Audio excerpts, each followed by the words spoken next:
Greetings everyone, this is Robert Biggins for EDU 625, Integrating Technology into Learning. For this week, Unit 2, Analyzing the Community Content, the actual topic that I chose is effective time management for children and students. Now, the reason why I chose this particular category is primarily based upon the fact that in today's era, the expansive growth of technology has inundated our youth. We often see youngsters walking and talking on their phones, at the dinner table with their phones, and even texting while they're driving. As a parent, this really concerns me because I strongly believe that we as educators and parents must be aware of the time that technology has consumed our usage of their time. Now, don't get me wrong, I do believe that technological advances and devices and such are pivotal and very useful in today's society, which has progressed a lot further 10 to 20 years ago. However, it is important to safeguard our youth from losing the touch of reality and understanding how to maintain a healthy balance, both digitally and physically. And I just want to share two quotes that I captured recently as well. One is from Rachel Siegel, 2019, who quotes that more than twice as many young people watch videos every day as they did 4 years ago. And the average time spent watching videos, mostly on YouTube, has roughly doubled to an hour each day. And another quote from Medline Plus 2019, they state that most American children spend about 3 hours a day watching TV.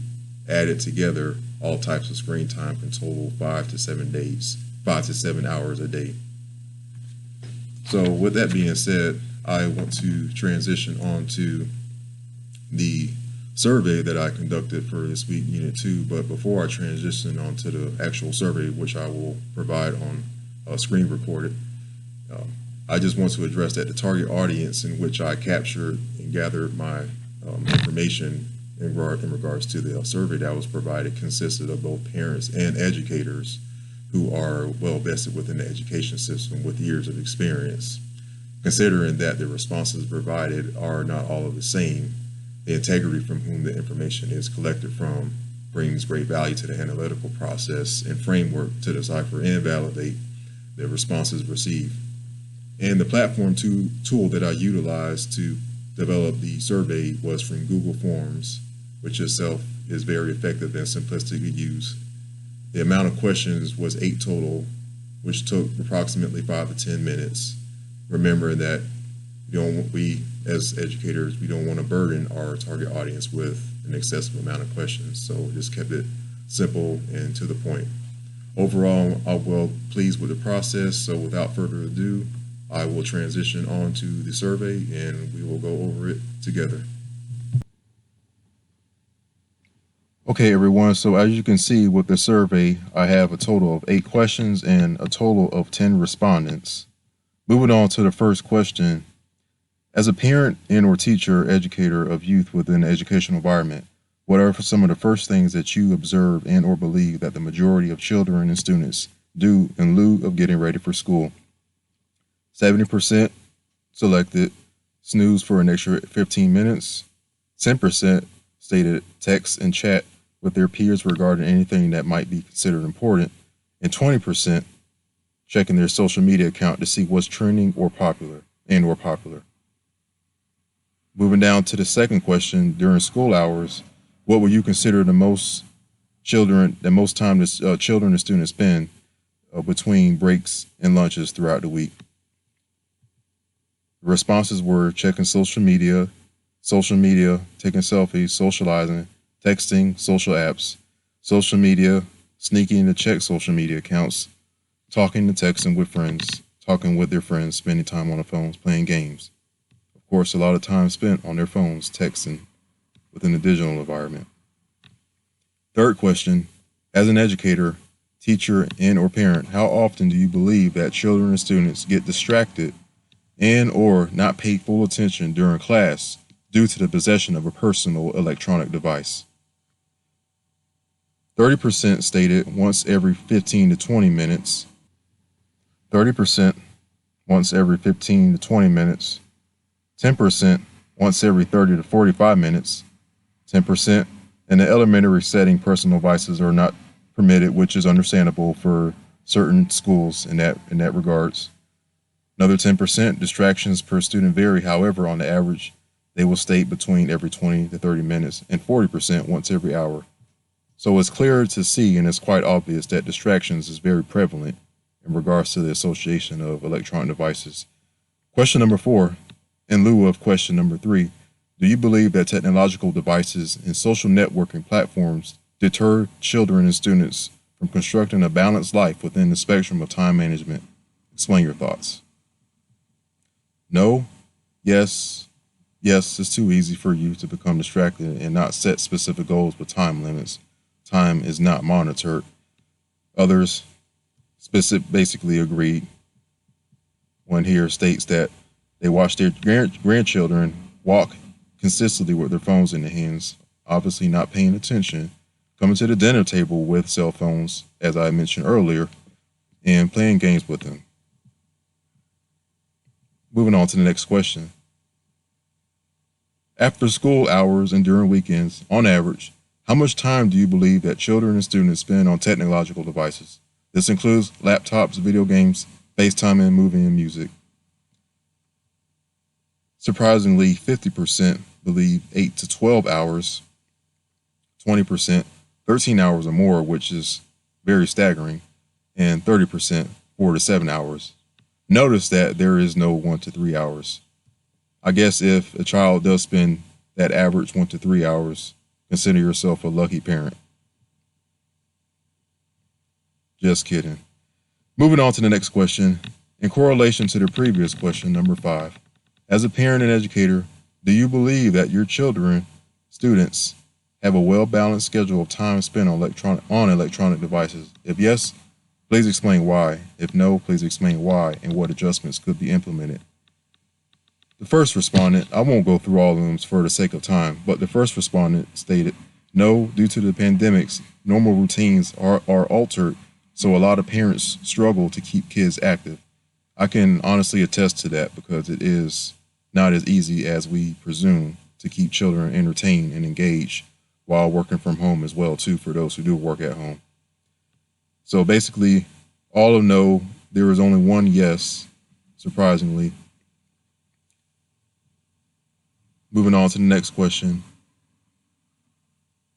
Amid the global pandemic of COVID-19, do you presume that the enforcement of social distancing has blanketed children and students within the confinements of electronics? That is, has society redefined standards and expectations as to how social interaction is conducted, eliminating real-time physical engagement and forcing our youth to preoccupy themselves behind a screen? Explain your thoughts.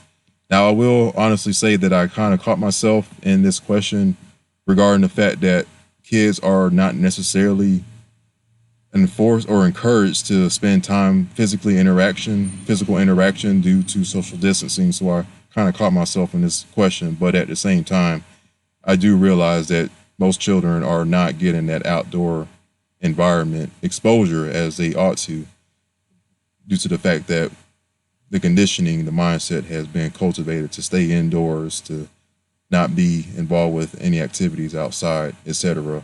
So obviously that leads them to spending an excessive amount of time on a screen, games, etc.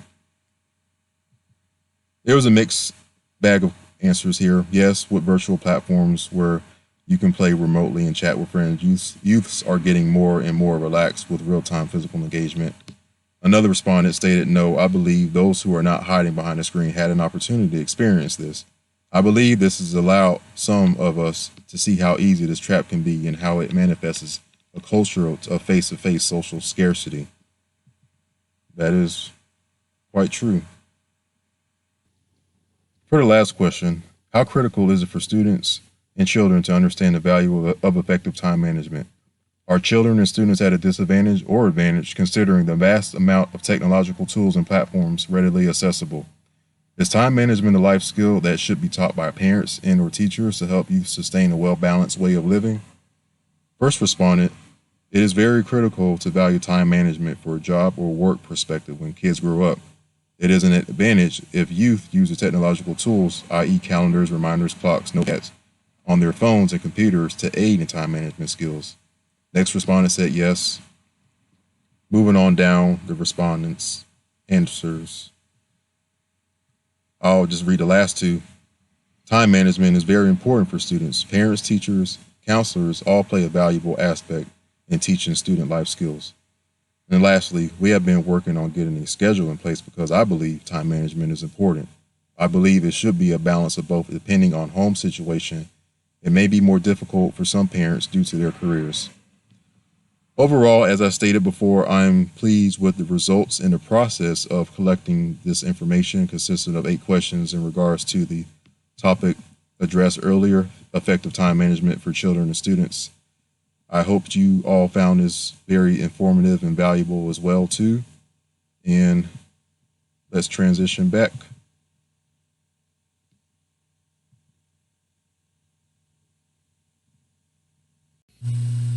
Welcome back, everyone. The results and responses provided in the survey were very effective and helpful in terms of analyzing the societal norms and behavioral trends of today's society, particularly the youth in correlation to the uses of technology and the effective measures of time management skills. As I stated earlier, both parents and educators must do their part in helping children maintain and cultivate a well-rounded, balanced lifestyle that is not overly saturated with time spent behind the screen and on the keyboard. Yes, I do realize that and respect the fact that today's 21st century has progressed substantially and we are doing very innovative things. However, if we're not careful in looking after the welfare of our youth, the probability of losing or not incorporating good social skills and healthy habits, we risk placing them, our next generation, that is, at the vice of being controlled by a screen 24/7. So let's remember to do our part in helping the youth maintain and sustain a well-balanced lifestyle. Go out for a bike ride, socialize and interact with people, in respect to social distancing, etc. Not stay caged up in a room all day, 24/7, playing Fortnite. Well, I hope you found this video very informative and very helpful. And if you have any thoughts regarding the topic at hand, please feel free to share and let me know what you think. Other than that, I look forward to speaking and learning from everybody else for Unit 2, and I'll see you guys later.